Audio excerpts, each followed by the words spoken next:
Kung mapanood mo tong video na to, pwede ba kita maging supporter kahit wala akong maibibigay sa'yo, kahit naka-injector lang ako at di ako marunong mag-edit. Gusto ko lang maranasan ang pakiramdam ng may humahanga sa bawat video na ina-upload. Sobrang saya kasi pag nakikita mo na may sumusuporta sa'yo kahit na simple lang mga ginagawa mo. Nakakasipag gumawa ng video at hindi nakakasawang mag-upload. Sa panahon kasi ngayon, pag wala kang maibibigay ay malabo kapansinin ng iba, sa halip puro masasakit na salita pa ang mababasa mo, nakakalungkot man isipin pero yon ang totoo. Di ko naman nilalahat pero karamihan ganon. Ang hirap kasi pag walang talent, pag di ka gwapo, maganda o sikat na kilalang tao.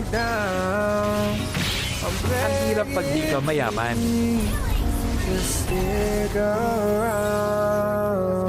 Okay lang sa akin basta lagi lang akong gagawa ng video kahit wala pang pumansin. Ang mahalaga lang sa akin ay ang mga alala pagdating ng panahon na mababalikan.